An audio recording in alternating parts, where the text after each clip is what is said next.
This is the final video about why I'm a little upset that actors can just walk away, from the career and everything. I get it, but I don't get it. And I probably get it more than most people because of the fact that my acting career has never taken off. It may never take off. But on the off chance that it does, I'm in it to win it.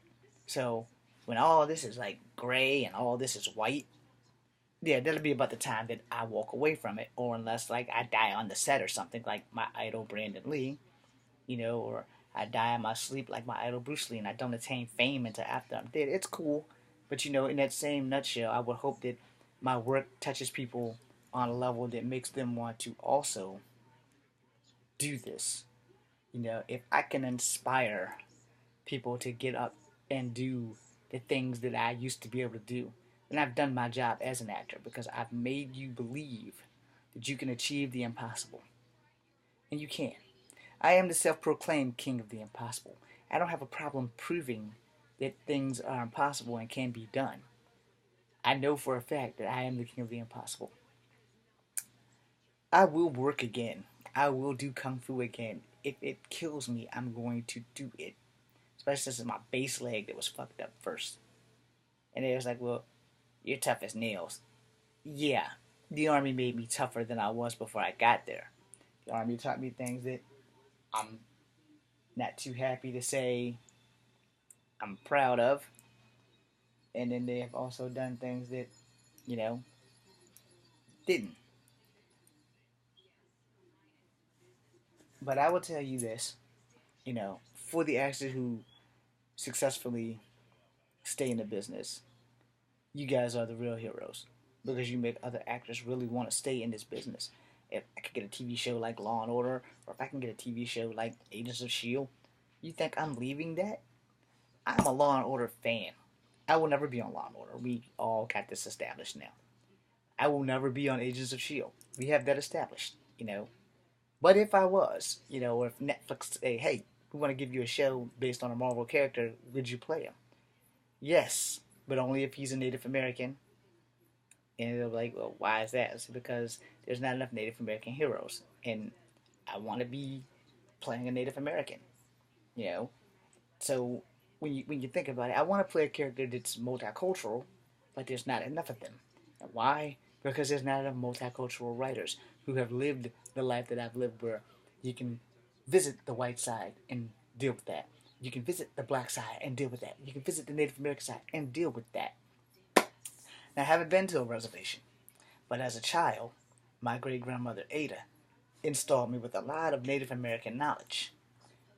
Granted, some of the things she said probably wouldn't be too perfect for people who are not Native American to hear. Because some of the things she said, although it made sense, it was borderline racist. No, it wasn't something that, you would really be proud of. However, as late events occur in media, in social media, in things, I watched a video last week of a very pissed off Native American man at some rally. He would have got along with my great grandmother just fine because he was like seriously anti-white. I mean, he was like saying some slurs that I would not dare repeat. I will repeat what my great grandmother said though. Here I was, 5, 6 years old, and every time someone would make her mad, the first thing that she said, and I remember this, and I don't know why I remember this, and I'm probably the only one she's ever told because I was the only grandchild that actually would be there in the summertime with them, and she would say, our ancestors fucked up because we weren't smart. We were more polite than smart. And the thing was, we believed that the world was supposed to be shared.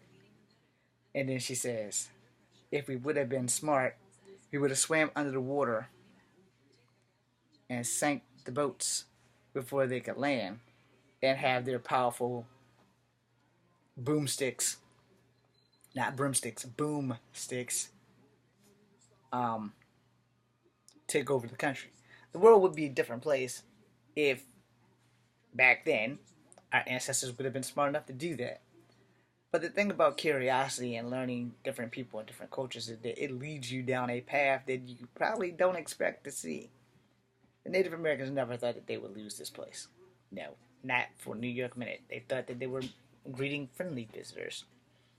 That's how that shit happened. And yeah, I did say that. So I'm going back now, since I deviated just a little bit.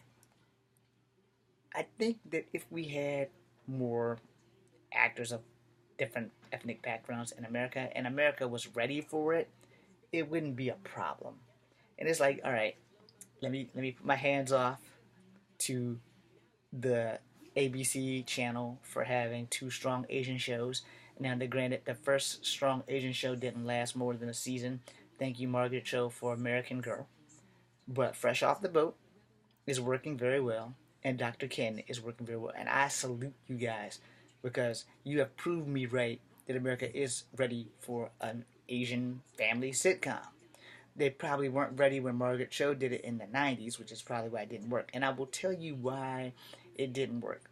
Mostly because there weren't enough strong Asian people watching it so that it could have ratings. Because most of us didn't have that influence to watch Asian shows as black people, but yet there's not a black family that didn't watch the freaking Cosby Show, you know? And that's cool. I'm not knocking anybody who didn't watch the Cosby Show. You know, you have the right to watch whatever the hell you want. But the thing is, what we watch and what we write influences the things that we have on TV. And if you don't have enough writers of color, you can't succeed with having actors of color because there's no roles for them to play. You know, no one wants to play the token slave. No one wants to play the token thug. Not all black people are thugs or slaves or drug dealers. Some black people actually came over here and were free, and a lot of people don't know that. You know, but I will say that most of those black people were passing off as white people. All right, you know, just so that you know, if you took a look at my mom, you would not think that she was black. And I've lost my mom in a crowd of white people. So therefore, so the actors who can walk away, who just like, all right, fuck it. If it's not a physical ailment and you're throwing your career away, my only question is why. I mean, let me tell you, I can't get my foot in the door. I can't get arrested as an actor. But if I could, and if I could get my foot in the door, if I could do commercials like for Pringles or Cheetos or whatever the hell, whoever the fuck would give me the job, I'd take it.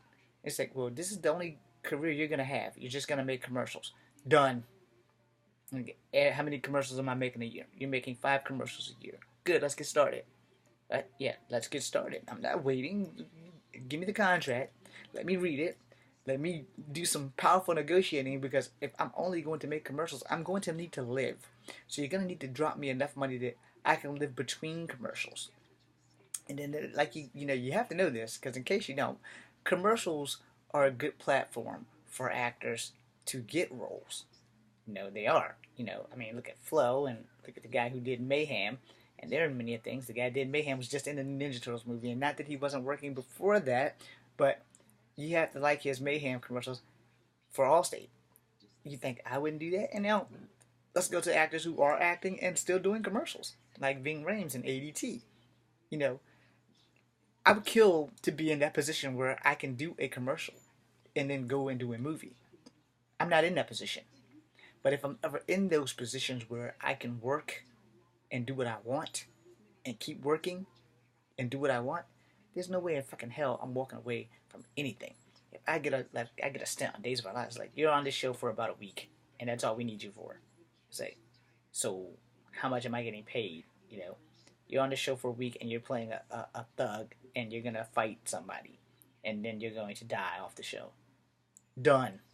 It's like, if your performance is good and we want you back, will you come back? Yeah, motherfucking right I would. You think I wouldn't come back? It's like, yeah, hell yeah, I'd come back. I'd gladly come back. I'm not one of those actors that want to just play one guy and then go away, but I will. But if I could get that other role where they're like, we're gonna give you a reoccurring role.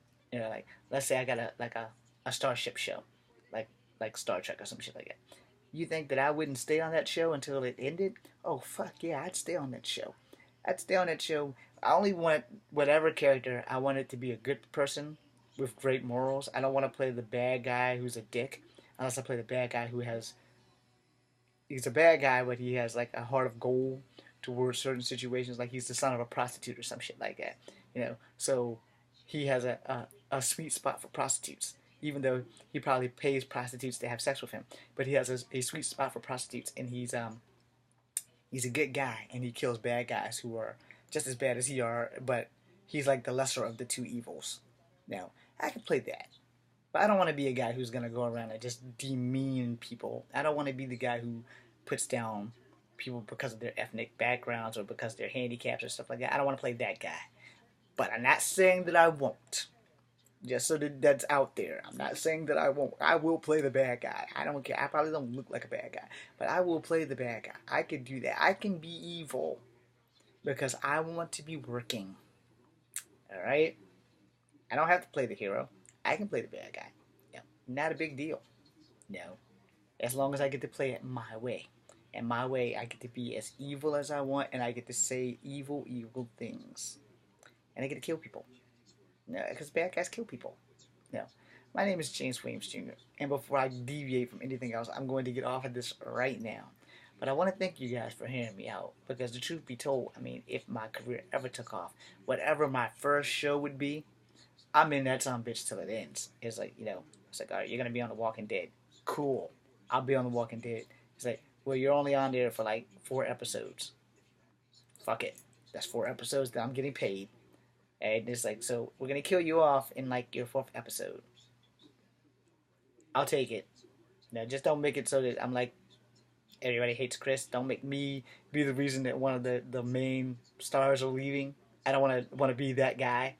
I want to be the guy that kills the main star and then get killed like right there after. That would be cool, because I am a Walking Dead fan. I'm not a working actor. I'm an unemployed filmmaker who's not doing so hot. But hey, I'm on here and I'm honest about it. But yeah, I would do that, quickly. It's like, yeah, I want to kill one of the main stars and then be killed by a main star. Yeah, that would be awesome. And it would get my foot in the door. Because a lot of people who've gone on from The Walking Dead have done other things, like the guy that plays Penguin on Gotham.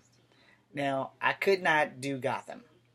And the reason why I can't do Gotham, because as a Batman fan, it doesn't give enough credit to Bruce Wayne. And it's all about Jim Gordon and events that he has never, ever fucking done. Not that I don't like Gotham. I'm just putting out there the truth.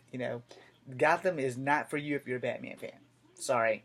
I love Gotham. But if you're a Batman fan, it's not for you. It's not like Supergirl, and it's not like Smallville, and it's not like Green Arrow, and it's not like The Flash. Because, that's what those heroes are for. And those actors aren't going anywhere. However, this was about actors who walk away. I will do a special video on my DC take on things right after this. I'm James Williams Jr. Thank you for tuning in to Comfort Habit number 2. Don't worry, these things probably won't go up on Facebook. Be seeing you.